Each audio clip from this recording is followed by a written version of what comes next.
So I'm driving along. This is the road that Philip died on. It's called the Connector, and as you can see, there's like no lights on either side. It's a pretty narrow road. It connects Mount Pleasant, where Phil lived, with the Isle of Palm, where he worked. So when he left his home Thursday morning, at about 5 o'clock in the morning, he was a breakfast cook. This was a road that he was on, and you can see there's a shoulder running alongside of me, and then there's this narrow piece in the middle that looks almost like an airport runway or something with the cat's eyes. And then we have the oncoming traffic, and we have another shoulder, and on either side is this little brick wall. It's a pretty long road. It goes on for a couple of miles, and you know, I would have imagined it was very, very dark and quite desolate, you know, the morning that he was coming to work. The site of the accident was a little bit up ahead. Phil was going over a crest, and there was a police car parked on the right, to the right of where I'm looking, like over here. And another police car parked over on the opposite side of the road. Both officers, one was a male, one was a female, were off duty at the time. One of the police cars apparently shouldn't even have been in this area. It's not the area to patrol. And they didn't have their lights on, no hazard lights, no brake lights, no tail lights, no blue lights, no nothing lights. So, you know, Phil really didn't have a chance, but when he hit the police car, he was coming over right ahead of us. I don't know if you can tell from this video, but there's like a hill, it's a crest. So we're at crest right in front of us. And he was coming up this hill, and it was right over the other side of the hill. It was where the police car was parked. And ironically, Philip would always drive over here on the shoulder, and he actually felt safer because, you know, his moped only went 40 miles an hour, and, you know, he didn't like the cars riding on his butt, so he actually, you know, was frightened of them. He felt more safe on the shoulder, so it's very ironic. You can see, actually, there's a lot of police cars passing me. I'm surprised none of them's pulling me over and giving me a ticket. But it's very pretty. I mean, it's a very pretty area. I don't know if you can see in my rear view mirror, there's cars all around behind me, so it's well frequented.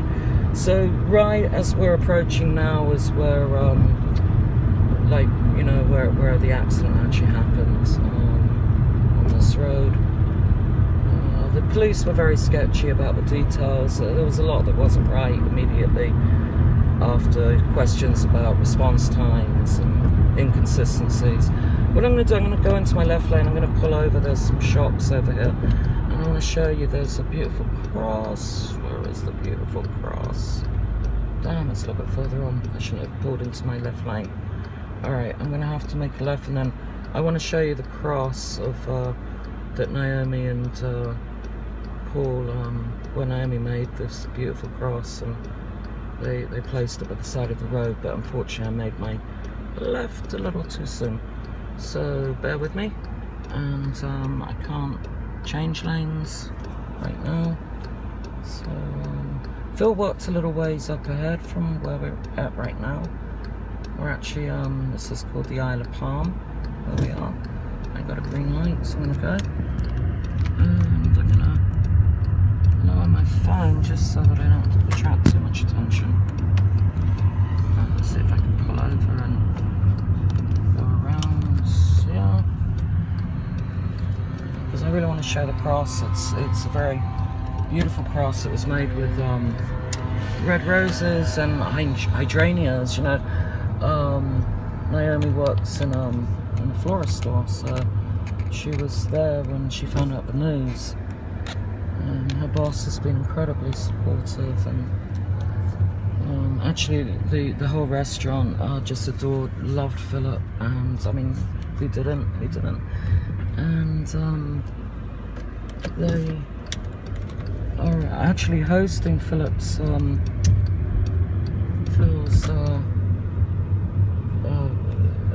after the services in the park.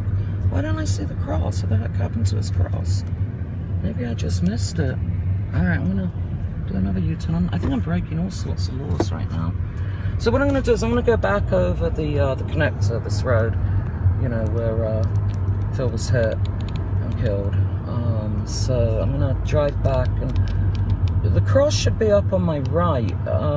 When I got into Charleston on Saturday, Paul brought me down here. They laid the cross down on Friday. I mean, what's the day? Tuesday. It should still.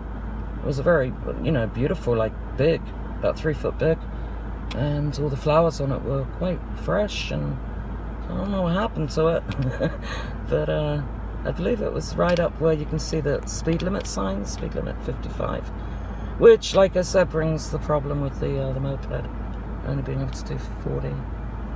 But hey, I mean, Phil was the victim in this, you know, no judgment, really, no judgment. He did not deserve to die so young, and he certainly did not deserve to die violent death, a violent death, you know, unnecessary death, an unfair death, and unavoidable. It could have been avoided. And ironically, he when his alarm clock went off at 4:30 that morning, he thought that he had to be at work by 6. I'm gonna see if the cross is here. What the hell is Phil's cross? Let's see it. Oh, that's so sad. Well, it's not there. I don't know what happened to it, but yeah. So that's a shame. Paul did take photos of it and sent them to me though. But that's really odd and quite extraordinary that it's no longer there. I don't understand. Maybe it just died or got blown away. I don't know. So yeah, this is a road, and again you can see there's no passing on this road. When Phil was thrown off of the bike, he landed right there in the middle, and the way the police cars were positioned, the oncoming driver swerved to avoid hitting the police car in front of him, and went into that divider and you know, ran over Philip. So you know, he didn't have a chance to survive, and he also didn't have a way out. As you know, as I look at this road, I realised, you know, picture it. I mean, pitch dark, the way the police cars were positioned, the fact there's no lights. You know, I mean, he just did not have a way out. It was there was, you know, no chance. He didn't have an opportunity. So yeah. Yeah, it's been like a really crazy last few days. Just, you know, when you know, death, I mean, we're all gonna die. I believe in afterlife, I believe in heaven, I believe Philip is in a very peaceful place, you know, just with all that love and light and the benevolency, the goodness, the greatness of eternity, you know. I know that, but it's really just not fair that you know, he left us all too soon. So I've been making a series of videos. I'm not really sure why. I'm not sure what I'm going to do with these videos, but I'm kind of making like what I call like video journaling. And you know, I mean, I'll probably, I don't know what I'm going to do. Probably I'll send them to my auntie or my cousins. I don't know, but it's been very helpful, actually. You know, it really has. So just processing all this and grieving the loss. What beautiful birds. Look, they are some white birds over there. But anyway, as you can see, it's a very long road, so that is it. I'm actually gonna sign off and go head over to Phil and Naomi's. Alright, peace out.